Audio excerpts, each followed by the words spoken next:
Hello, and welcome to the Growth Mindset Podcast, your weekly dose of inspiration and exploration.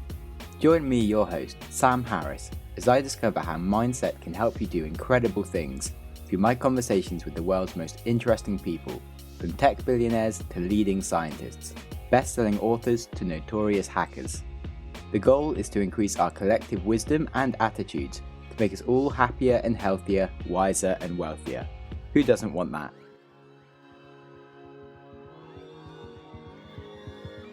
Today on the podcast we have Naveen Arles. He was recently awarded a BCA, which is a British Citizens Award, for his contribution to the arts. He runs the London International Gospel Choir, and he led them through performing at festivals, top venues and for the BBC. He is a huge advocate of social inclusion and well-being, and he runs musical projects that help refugees, asylum seekers, cancer patients and even people suffering from mental health problems in prisons.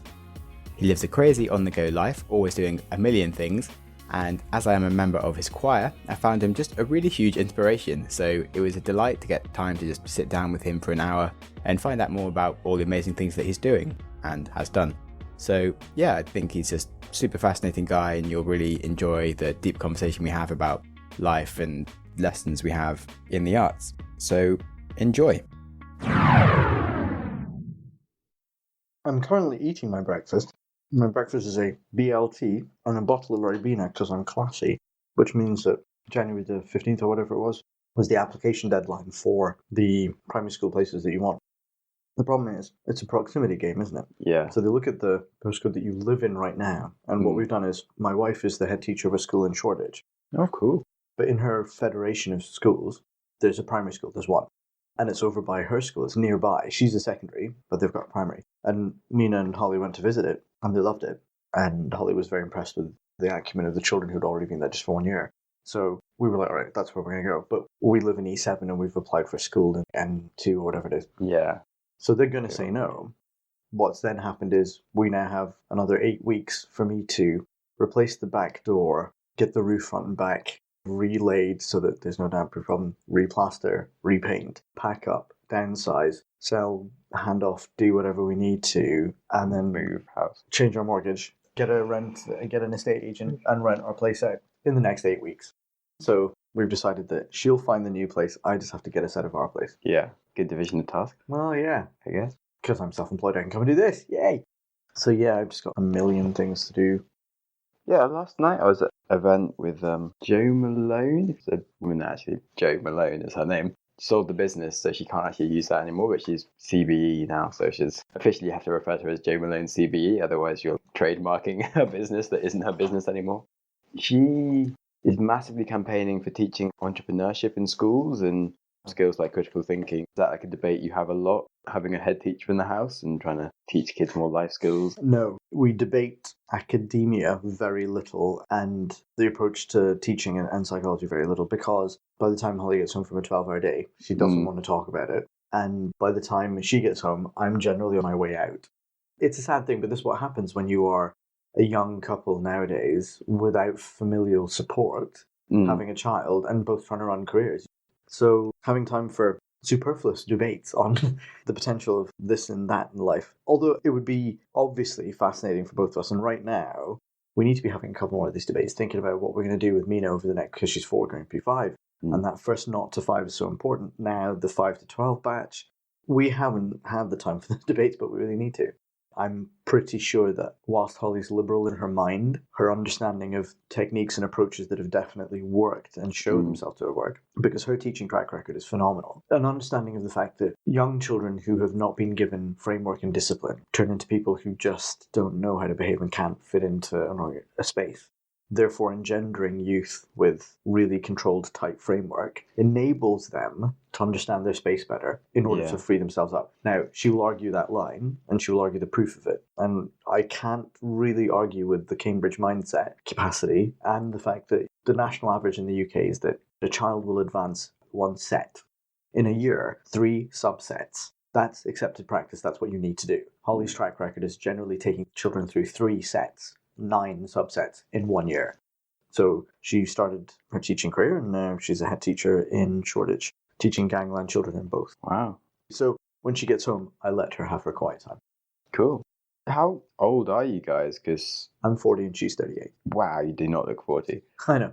It's not helpful in some situations when you need to be able to present yourself as having the experience or the gravitas to do something. Yeah, I was sitting with a bunch of like the chairs of like the NHS in Manchester the other day and talking stuff, and we were talking about business and things, and they thought I was a student doing an intern stuff with the company. I'm like, no, I'm leading the whole project that we've been talking to you about, by the way.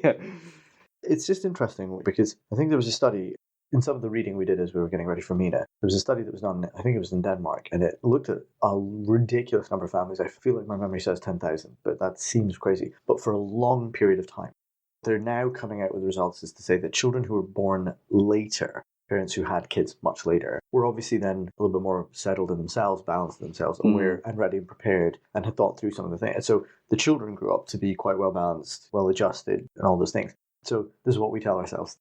Oh, that's cool. Have you read much books about parenting or... I tried to be as aware of potential dad as I could be. During pregnancy, I read Becoming a Dad and some other books, along those lines, and I tried to read the What to Expect, whatever. I prefer reactive human approach to what I do. I don't want science to tell me where the variety is, and obviously you get on Google and you can read all kinds of alarming things, so I let her do research and I do life. I haven't read any books on parenting because I haven't needed to, but I've read other books about growth mindset, and there's a book called Peak where if you teach a child the pitch perfect, you can basically teach any child that if you start before they're 5. If I started reading too many of these books, I'd just be like, I need to take my kid to a different country and get them fluent before they're 6 or something. And your brain is amazingly able to adapt to so much, is it not? And I think that during that formative stage, if you can set it up to be willing to adapt to information, then it will be more likely to do so later. There's 2 concepts that are interesting to me right now, in that one of them is TCKs, and I'm going to forget the other one by the time we get to it. But TCKs are third culture kids. And I don't know if a lot of people you've bumped into will end up fitting into this box, but a person has a job, moves country in order to go to their job. Fine. Now, nuclear unit family moves, lands up in new country, new culture. Child, under the age of 18, still in their formative phases, settling in. What they do is they have their home culture, they step out into the street to go to school, to do whatever they're doing. So this kid then develops this amazing third culture in between the two as a hybrid. So these third culture kids are amazing because in the research that was done on them, you look at military kids and diplomatic kids and missionary kids through earlier times. And then when you get to about the 70s and 80s, massive businesses are expanding. These kids are now growing up. And businesses notice, hey, that person seems to be able to fit in with just whoever, whenever. One of the examples in one of the books I read about it was phenomenal. Country somewhere in Africa, I don't know where it was. It was a clinic that was desperately in need of treating a disease. And for some reason, every time the patients would go and see the doctor, which was consistently every day, all day, they would just walk out of the room, scrumpled up the prescription for the drug that they really, really needed to keep them alive and just chuck it. And the medical center just couldn't understand what was going on. And they brought in one of these TCK, somebody who was just a bit culturally adaptive. And the person just watched for a couple of days and then immediately just took the desk from one side of the room and pushed it to the other side of the room. So the doctor was sitting facing the other way. And this was simply because in cultures where you wash your body with your left hand when you're unclean, the way they were facing initially meant that they were handing the prescriptions to the people with their left hand. Yeah. And of course, that's unclean now, so nobody wanted to keep it. So just by simply moving the desk around, then they were facing the other way, they handed the prescriptions out with their right hand, just instinctively based on where you're sitting, right? Yeah. So then people took the prescription and then used them rather than chucking them. Little things that make a difference where you go. So if you were to have a child, one of the things you've got to consider is that if you bring up the child on the same street, in the same neighborhood, with the same faces forever, then their comfort zone is built of those archetypal faces and those people and those behavior patterns and those expectations, those cultural expectations. But if you were to give the child a chance to also see somewhere else and something else, then there's every chance that the child learns to adapt a little bit better, a little bit quicker. And I feel like that's my story. I feel like that's how I become who I become. Because as I grew up, I did 9 different schools in 3 different countries, and I consistently was moving and changing, which meant that now I don't care what room I'm in, I'm automatically friends with whoever I'm sitting next to. I don't have any boundaries because I don't have time to have them, which is why I think people who are transient, people who are traveling, people who have just moved don't feel left or out of place or whatever. Yeah. But that concept of TCK, we have discussed, because Holly teaches languages, that at some point very, very soon, we should be dropping Spanish maybe into the household so that Mina grows up with a good second language automatically in the back of her head. That and music, obviously. Yeah. She sings a lot. She has 3 pianos. We have mics. She has ukulele. Okay. We have, But a friend of mine is talking about what you were talking about in terms of you can teach perfect pitch. Let's quickly describe it and then discuss why it's dangerous. Perfect pitch is the ability for the mind to immediately and totally recognize certain frequencies. Now, we grew up in Western society, so we have a certain frequency, 440 megahertz, is identified as A, the one just underneath the middle C on a piano. So somebody with perfect pitch has the ability to hear any sound and rationalize it to the exact scale structure of the Western society and say, oh, that's a B flat, that's a slightly sharp D, whatever. And they can do that with literally anything. But then imagine this. You have perfect pitch and you're a violinist. So you play. But you know that in order to make scales true, every time you play, you adjust slightly your tuning in order to make everything actually perfect. Problem being that a long time ago, we decided to aggregate the tuning. Instruments originally were designed in one key. They could only play in that key because they were designed to perfectly tune to that key. Eventually, we decided on, well, if we adjust every note to about exactly the same frequency and ratio of step from semitone to semitone to semitone, then we can play all keys, right? So actually, keyboards and pianos and everything are tuned to one set of frequencies the whole way up and down. But that means every time you change key, some of the notes are not slightly where they really should be. That's going to bother you because every single note you hear is going to be slightly off. So anytime you play music or hear music with anybody else, you're consistently compensating. There's several studies that have been done, so you can find all the research on it. Thanks. Nice. Time to introduce you. Do you think you could try the challenge of telling me your life story up to now in 4 minutes? Easily. Yeah? Yeah. Okay. So I'm 40. I was born in 78 in India, and I was born to two Christian missionary parents who are furious academics. They carry 4 degrees apiece. My dad had enough time to work 2 part-time jobs, take his studies, go preaching on the weekends, take enough extra credits to get a second master's on the side. So yeah, they were massive overachievers, and they came from the lowest caste of India. So that meant that they had no life options. And education and then eventually Christianity was their way out of that. They are now both professors and published and travel the world, which was a thing that they could never have dreamed of. I started playing piano when I was 6 because of a dream that my mum had because of something she couldn't have when she was a kid. But the plan had been born as a child with bilateral club feet. I couldn't walk. So I had metal boots and plaster casts non-stop from 0 till 2. So I never crawled. I went straight to trying to stumble around. When I was 6, and we'd moved to Scotland when I was 4. Obviously, the primary school people were like, as he's running around in gym class, he keeps tripping over his feet. Why don't you take him and help him get fixed? And my parents were like, how do we do that? And so we have the NHS, which blew my parents' minds. So then I spent most of a year in a wheelchair whilst we took both of my ankles out and fused joints together, whatever, so that I now have what appear to be completely normal ankles and feet. Through my teens, I spent a lot of time compensating as a kid. So I did martial arts and dance classes and whatever else in order to try and make up for all the things that I didn't like. But the whole plan had always been medicine. Medicine to go to be a healer, to be able to give back. 1, because of my direct story of having that help to get to my feet. But 2, because India's a country in vast need. And so I could go back and be somebody who'd be useful, right? My dad had this idea that his 2 sons would be his missionary kids, so he'd be a bit like Billy Graham with the sons out there doing pastoring work, whatever. And that totally didn't work. My brother now is the vice president of a finance company in the States, and I am a musical director. But what happened later was that when I was 16, I joined a theatre company, an Amdram company in Edinburgh, where I was then at music school and growing up. And so I was at a specialist music school, 7-8 hours a day at the piano, all day, every day through my teens. That's what I was doing. And I went to this Amdram company through my Boys Brigade company. They needed a pianist, so I did that. And then the next year I came back as assistant musical director. Then the year after I was musical director because I knew about music. I wasn't any good at it though. But I loved what I got to do. And what I realized was there were a lot of people who felt better, felt more amazing, had a great time together, made friends by getting in this room together and doing this thing. And it was music. And I went through it around that time as well because I was okay, but I was just a technically well-produced musician. I did a lot of practice. It took a long time before I felt like I even was getting towards that. But I realized with this, I could hit lots of people simultaneously a lot of the time and make them feel better and allow them a space to be recognized or free. It's about large-scale mass healing, and now we have more research that says, yes, people with mental health issues actually is a pain management system for just people with chronic pain and illness. So I now fulfill that need to help and heal and be there for other people by doing it through music. Cool. But yeah, it's quite a good point because I certainly found that I was having some issues whilst I was in London just because there's so much going on and it's hard to always reliably meet the same people and things. But I found choir was always a really nice thing that I enjoyed each week to come and join. have some healing, although I didn't think of it as healing exactly. But when you say it like that, I'm like, actually, yeah, it was really nice. And just to go and sing and be happy as always has started off my weekend really well. You're right. When you have a tiring day, you want to just put your feet in a hot tub of something. Isn't it nice to just go and allow your soul to sing, to let it go, just for 2 hours? Just pretend like none of it can affect you anymore. Yeah, it's really nice. Have you looked much into mental health? No, I haven't. And I say that quite definitively because I've realized that I probably don't understand enough about it and would like to know more for myself.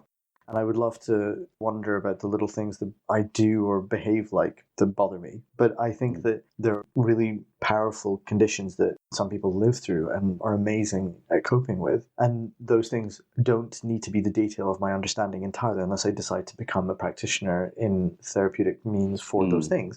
But I just need to be around in order to open a door for people to go to a place where they can start that journey. And in fact, don't tell anybody this, but apparently there are conversations now already in the NHS about prescribing art as preventative upstream method to try and help people. So at some point soon, arts practitioners should get their act together and get on that list so the NHS will say, well, you are a recognised practitioner. I'm going to send somebody to you for 10 hours, 15 or 20 hours, and maybe you will help them feel better and they will not feel like they do now. And that mental state change might allow them to have a physical state change, and that would be good for them. We're starting to realise more and more that our mental states obviously do affect our physical states, and therefore having a good day is better than taking your paracetamol. Yeah, much more. Yeah. Again, it's time, isn't it? Everybody has their specialism, so I'm so busy running around doing the music, I don't have time to go and research. Yeah, but it does seem like you're naturally just very welcoming of people. You said you're just instantly friends with whoever's there, so even on the first day I arrived, it didn't feel like I needed to come for a year before people would like let me in. It was like, cool, this new guy, yeah, great, come, go stand over there, sing with this guy, and whoever you stood next to was just really happy and it was easy. Because we all take secret drugs before the session. Yeah.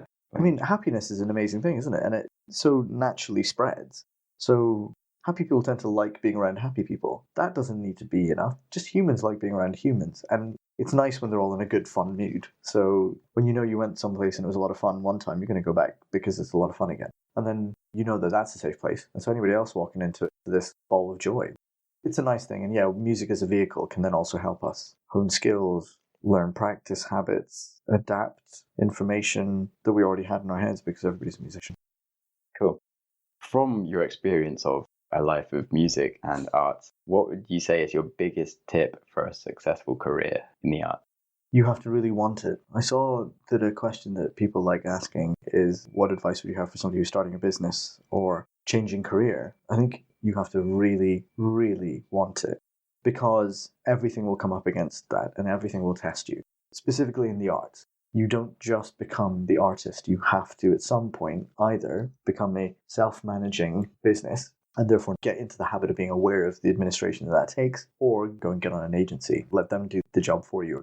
But I think, let alone that test, your parents won't want you to do it because they want you to have a proper secure job. My parents were waiting till I was 30 at least, and it wasn't until I got married that they backed off a bit. And the world doesn't financially recognize artistic output like it does maybe banking sector output. The earning capacity of an artist will always be never quite commensurate to the amount of time and effort they put in. So then your bank will be up against you, your relationships will be up against you, your parents and family will be up against you, and everybody will be waiting for you to grow up and get a job. So if you want to be in the arts, you really have to want it. And there's a brilliant interview with Don Cheadle, the actor, and the actor says, hey, what advice do you have for somebody who wants to become an actor? And Don Cheadle responds with, do you want to become an actor or do you want to become famous? Because are you reading anything right now? Are you in anything right now? Are you auditioning right now? Are you getting with people and running scripts? Because all of these things are the job of being an actor. Or do you want to get famous? Because that's a different thing. In my mind, that interview really goes to a lot of people who think, oh, I want to become this thing. I want to be an actor, a singer, a dancer, whatever. My favorite moment is when you suddenly see the kid in tears who's like, I didn't realize it was going to be so hard. And I'm like, what did you think we do? How do you think this happens? Through my teenage years, I wasn't going to parties and I wasn't going out on the weekend trying to figure out how to get drunk or watching endless amounts of TV or playing video games. I was at a piano for 7 to 8 hours every day, around a full day of school. And that's what I did. And I did it so that my hands do what I want them to do now. I get up every day between 6 and 7 at the latest, and that depends on how crazily badly I crashed out. I have my dad's work ethic, which means I just don't stop till I put everything down and go to sleep. People who go, oh my god, I had a 10-hour day, a 12-hour day. Talk to anybody in TV production or the arts. We all have 12 to 16, 18, 20-hour days frequently. That's just how it works. Yeah, it's a really good point. It's basically the biggest tip to do anything is if you make it your number one priority, you'll get there basically. Yes, you have to really want it and put it number one. But immediately number two is your ability to be flexible. Because when you talk about actors that you can name, there are a bazillion other actors out there who are doing the job. And then, as I was a pianist, can anybody name the top 10 classical pianists in the world right now? No, you'd have to be an actual classical pianist. That's less than 1%. So you have to be able to be flexible in order to define what success means for you. That's cool. It's interesting your point about how do you value what a job is.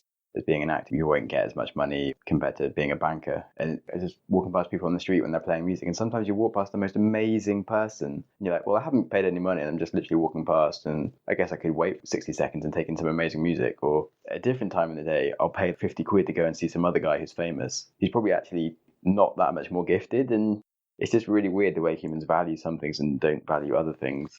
There's an argument that it's contextual. They actually experimented with this. They took Joshua Bell, who is arguably the world's best viola player, and they put him in a New York subway station for an hour and a half or something. And they watched the video footage, and one person slowed down a little bit, and one person stopped with their kid to watch him a little bit. I think those are the two biggest, most significant things that happened. And maybe some people threw money in, I don't know, they didn't talk about that bit. But if you wanted to see Joshua Bell play exactly the same material the following evening at Carnegie Hall, the cheapest ticket was $150.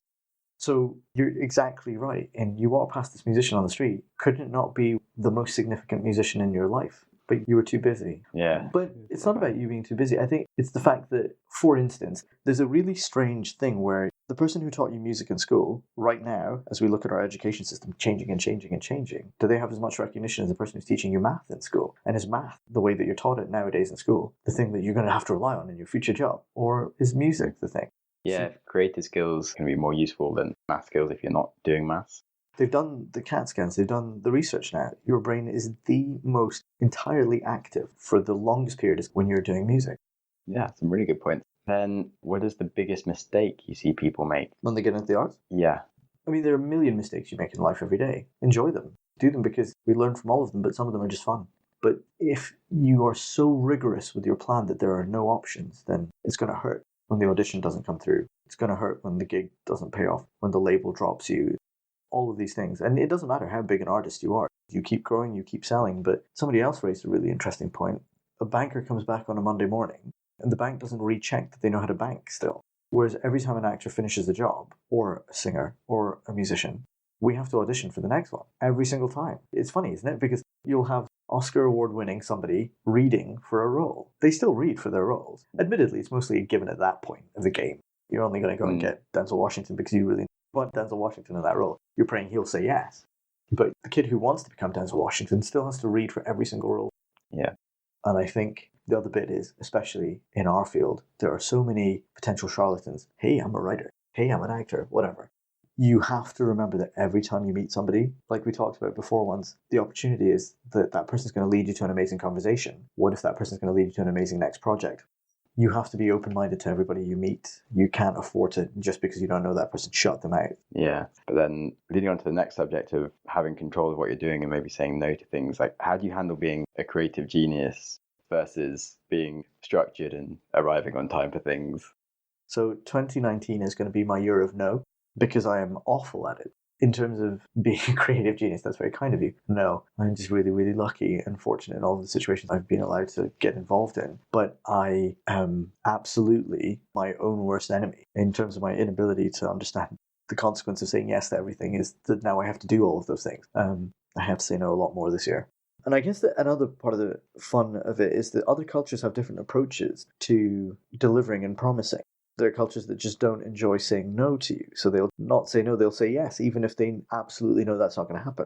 But I think there's a direct consequence to a person who is so very heavily managed when they're younger, that when the management isn't there anymore, they don't have any self-management system built in. So then they just run riots because they don't understand what the consequences are. Yeah, that's a good point. One of the dangers, I think, of back to education, of when you do things too perfectly, that you give the child like all the right opportunities and you're constantly sort of giving like growth minds, like, oh, you can do anything.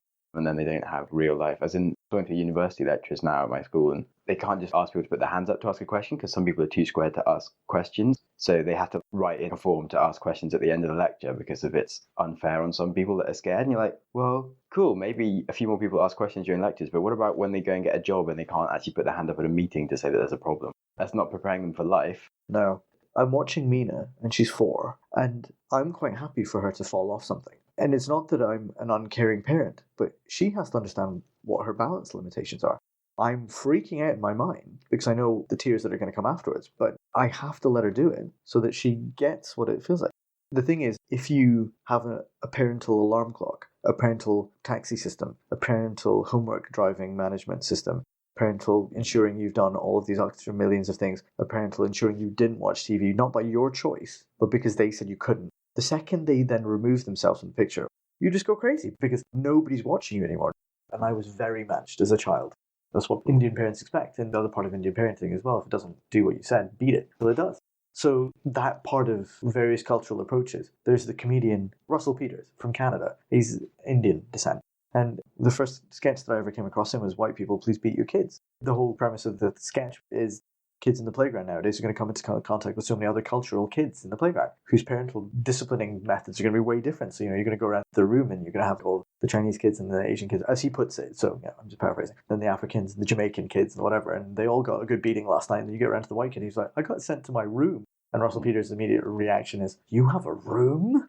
So, in other cultures, it's completely normal. Well, if the kid doesn't do what you want them to do, don't find a positive reinforcement technique over time.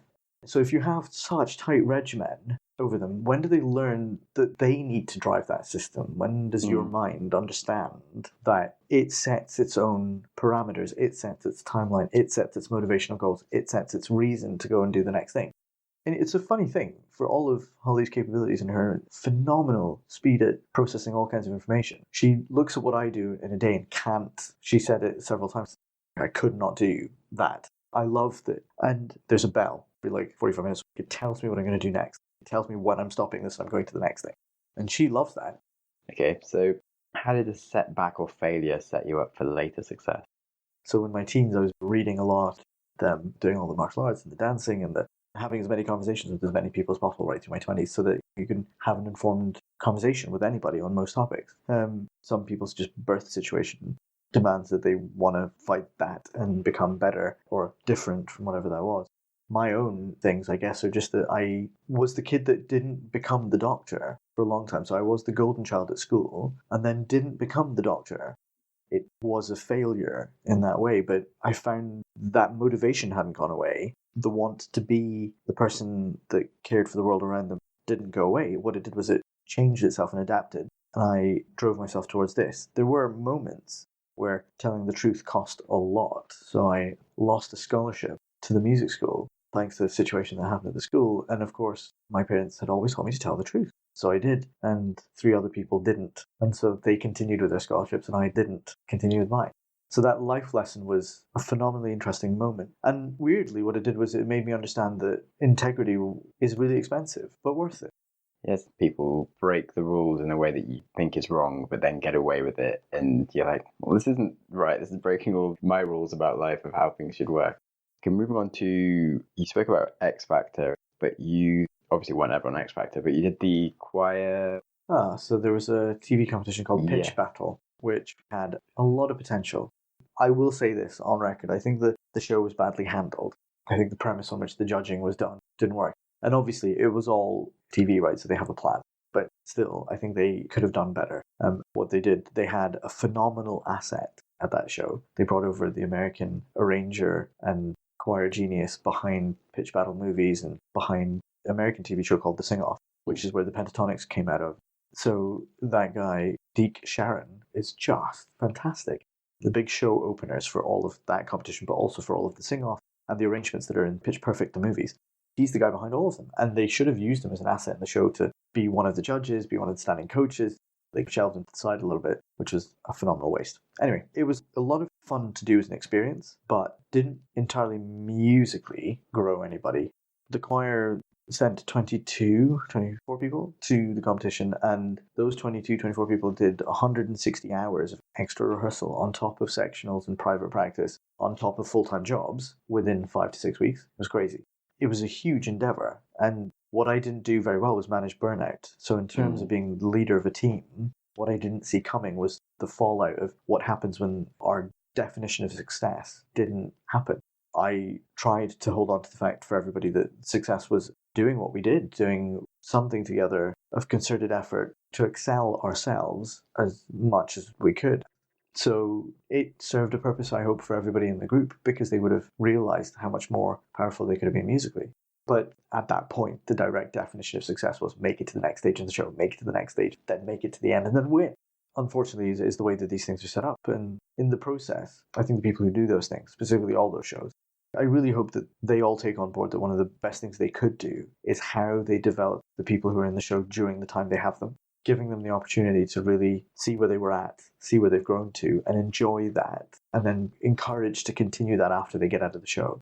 Yeah, but deep, and it's definitely good growth mindset attitude to the whole thing, learning and appreciating that the whole time rather than just trying to achieve one goal and then sort of having burnout when you don't achieve it, or not recognizing the things that you have learned and how you can build on that, which is totally the wrong way to do things when you think about it. Because life doesn't end tomorrow. Yeah. On the subject of tomorrow, I was about to ask you a bit more about the future. What do you think the world would be like in 5 years' time for creative people? The world already has changed so much in the last 20, hasn't it?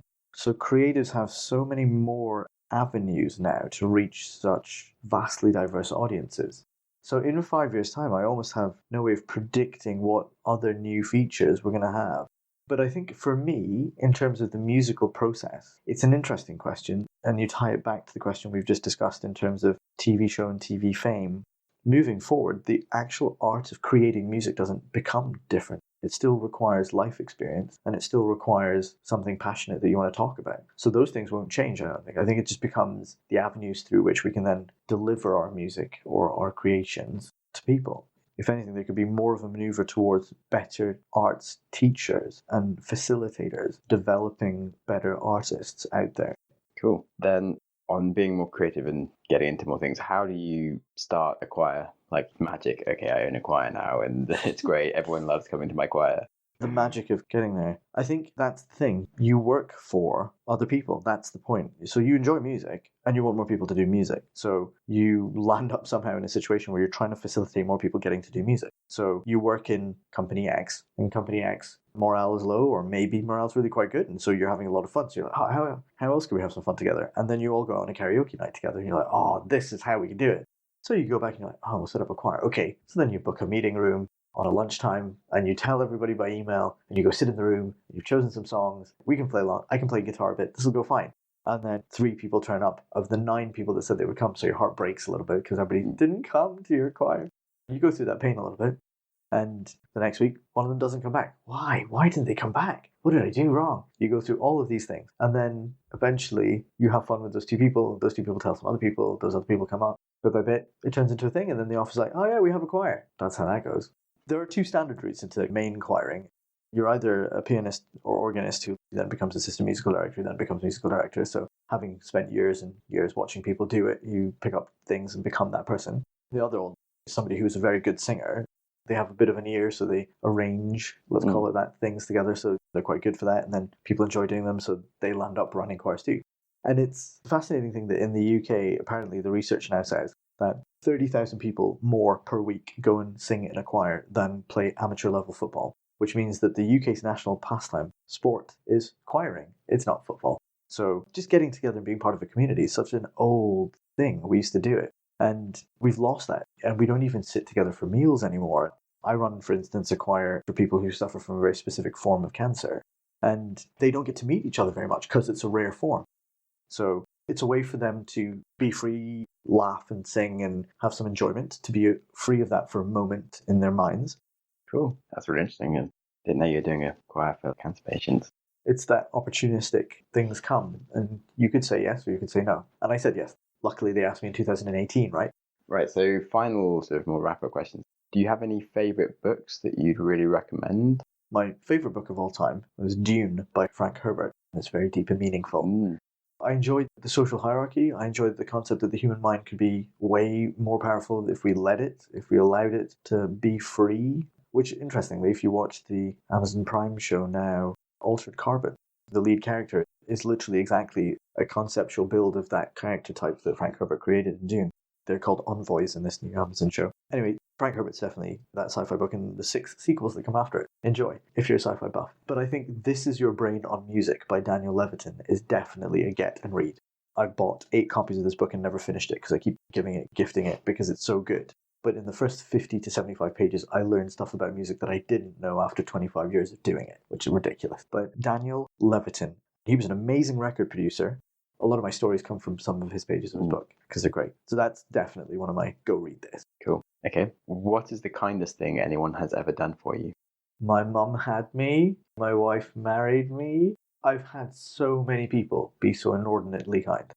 I am such mess up of a person that there are a long list of people, my guardians, people who applied for me for awards, the people who have housed me, done all kinds of stuff. I'm a crazy, live by the moment musician. I'll send you a list, we can attach it to the podcast. Cool. How did the British Citizen Award come about? Was that people applied for you? Yeah, somebody from the choir that we both go to together, in fact. A person who naturally exuberant, quite loud and quite big, but who works in mental health. And so I guess saw very quickly that the potential phenomenal impact that the activity of doing what we did together has on so many people. And they saw that I do it for a lot of groups. So I guess he thought that that was worth something. I've been doing music for 35 years. I've been running choirs for 25. So I've been doing this with a lot of people. I've worked with people in rehabilitation homes and rarely, but sometimes with kids in PRUs, pupil referral units. So I've had all these situations, and every time choir gets together, they can do something good. So we've worked on bazillion charities. There is a lot of positive impact that comes off the back of doing what we do. And I say we because there are a lot of people who do what I do. Okay, then what is your most vivid memory from childhood? I'm still a child. I remember watching The Never-Ending Story on a very stormy night in the movie room when we went back home to India, and because of the educational system shift and my parents being missionaries, with Christian scholarships, they could get me to a boarding school. So I went to Hebron. Obviously in India, it's so hot, so all the internationals send all the kids to these international schools, and the international schools are built on a hill station. The highest point in this school was the swimming pool, so we had to go from our dormitory to the movie room, and it was a massive round room with curved floor, like a bowl, and you could just lounge around and watch this movie. So I remember on a massive stormy night, actually watching Never-Ending Story and feeling like we were the kid in the movie, because it was on a stormy night that he goes up to the attic and reads the book, and then having to go back from that room to our dorm in the rain. I remember that. That was when I was 8. Random. You think it would have been a musical memory, but no. Nice. Okay, then is there anything that I haven't asked you or that people should know about? I think I'm increasingly discovering in the last few years, meeting people like you, Sam. It's fascinating when you discover that maybe you have something to say and that maybe just being you is an interesting thing. And your life has accumulated wisdom, has accumulated experience, has accumulated insight. And those bits are really fascinating. And I'm really honoured, Sam, that you would ask me to come along and sit down and talk. And I find it really strange when people do that, because I'm like, well, why? Why me? I'm just trundling along, doing my thing. But maybe somewhere underneath all of that, the processes by which somebody comes to the decisions they make and the way that they do their job, maybe there's little bits of magic in there somewhere. So what I'm discovering is that people should be a little bit more aware that maybe they carry that magic around, and that they should be willing to remember that when they feel like they're losing, remember that actually they could figure out a way out of the box that they feel like they're in right now. And that's interesting to me. Yeah, it's like there's the fallacy of whatever you know, you feel like other people know already. They did that study where they got people to tap out a tune and the other person guess it, and they thought 50% of the time the person would get it right, and only 2% of the time would the other person be able to guess what the hell these weird taps were. Yeah. And in the same way, your life doesn't seem that incredible because of you saw everything that happened, and it sort of seemed like, hey, I made this decision, it made sense to me. And you have all these insights that you've learned. You had to make lots of mistakes to actually get to this great insight, and you don't feel that proud about the fact that you eventually got there. But for other people, it's like, oh, wow, that's a really good story. I can actually learn from that. And it makes more sense. You think of how much people don't know about your life. Whereas if you just only think about your own perspective, it doesn't seem so good. What you said there was gold. You sometimes play down your achievements because you know how long it took you to get there and you feel stupid for it, or less brilliant than you could have been. But maybe it took a brilliant person to keep battering away at the thing until you got there. Cool. Okay, and then the last thing is there anything you want to ask me? When does the check run? No. So I find it fascinating that you have the patience to sit and just listen to people ramble about their lives. So have you found a commonality, like a theme that spoke to you from people? Do you clock consistency over people? everyone I've spoken to has had a bit of a growth mindset, but maybe that's because I'm searching for it, because I'm always asking in the Growth Mindset podcast. And people do make a lot of mistakes, and the people that are successful are the ones that do pick themselves up, and they are passionate, like you say, about what it is they want to do, and they have some drive to get there. And this was the thing that's fascinating to me, trying to identify our own sense of magic. Yeah, what I have learned is that everyone is interesting. Even the people that, when I have an interview that feels quite bad, they'll often ramble, like you said. But then if you cut it down, there's lots of genius in what they're saying sometimes. Yeah. And a lot of people have some really great things inside them that you just completely miss if you just listen to everything they say, and you have to ask the right questions. Do that with me. I'm hoping that I am able to talk for hours quite happily. So I'm looking forward to hearing how this turns out. Yeah, I've enjoyed the whole thing. Yeah, thank you. Thanks, man. Thanks for making time. Really looking forward to what you focus on this year and how that goes.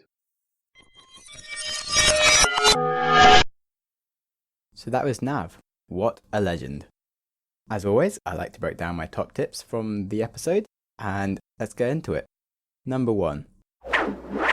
Learn to say no. Sometimes your greatest strength can be your greatest weakness. And when you love helping people and delivering over and above what is asked for you, you can quickly find yourself spread too thin and things become stressful and difficult and not as good as they should be. Both Nav and I suffer from this quite a lot. And when you learn to say no and be protective of your time, and you can truly deliver at a top level on just a few focused projects, then things just become a whole lot better. Number 2. Love what you are doing. To succeed in the arts, you have to just love the art that you're doing. Whether it's writing, painting, or music. It shouldn't be about fame or other things, because that won't come instantly and you just won't enjoy yourself. You'll constantly be questioned and challenged by what you're doing, and if you don't love it, you'll probably give up. And it'll just be a bit pointless. So I really liked his example that a banker doesn't have to get tested to see if he can be a banker every week. But as an artist, you are constantly auditioning to even be able to do your job. And it's pretty demoralizing if you just don't really love the art of doing whatever it is that you're doing. So you gotta love it. Number 3. The last tip leads nicely into this tip, which is another huge point about having the right goals and metrics of success to measure them. So when the choir were in a really big competition on the BBC, they put in loads of work and hours, and they had a really awesome experience, and they massively grew the profile of the choir. Every person involved really gained new skills, and they just made beautiful music. Yet, because they didn't win the competition, they felt like failures and had burnout and got a bit depressed. So if you could just remove the bit where you mentioned that they're in a competition and just said that, hey guys, you're going to be on TV to millions of people and you're going to be awesome, it sounds amazing and hardly something to be depressed about. So before you do anything, it's important to remind yourself what's the real value from what you're doing and what you want to get out of it before you chase the wrong goals and then get let down by things when actually you shouldn't be. And now a bonus tip. Nominate someone for an award. So being nominated for the BCA award was one of the best things that happened to Nav, and he really deserved it.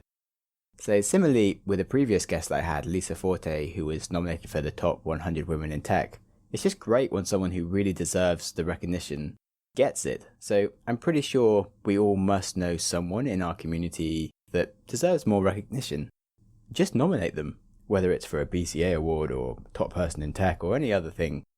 If someone has been making your day brighter, try giving back to them and give them a nomination. If they're doing great work already, they'll be able to do twice as much if you give them a little bit of help. And they do say that when you're developing gratitude, you should write more letters to people that deserve your thanks. But try going one step further and get them a nice award. It's 5 times better, and I'm sure you'll feel fantastic if your local favourite person gets an award because of you. So why not? Now on to books. Nav recommends Dune by Frank Herbert. And I've been recommended this book by so many people that I respect who love all the same books as me. I've tried to read this book 3 times and I've failed every time. I got to the 100th page and was still like, I just don't think I'm reading the same book as everybody else. I mean, there's lots of boring characters whose names I keep on forgetting talking about sand. But anyway, it seems like everyone else but me loves it, so probably you will too, even though I don't. I think I'm actually going to try it again, eventually, after I've read the other 300 books on my list that I have this year. Book number 2 is This Is Your Brain on Music by Daniel Levitin. Now this book sounds awesome. If you're into psychology, happiness or music, it sounds like the book for you. And on that, is the end of the podcast. I hope you have a lovely, fantastic, awesome week. You've just listened to an episode of the Growth Mindset podcast. If you enjoyed the show, please subscribe on your preferred app and give me a good rating, as these go a really long way. If you are unable to give good feedback right now, try sharing the show with a friend who will, or just wait for the show to improve. If you have any ideas for the show or you just want to chat, then please reach out to me on Twitter @SamHarrisTweets or Instagram @SamJamSnaps. Show notes and other links to topics discussed in the episodes are available at the website growthmindsetpodcast.com.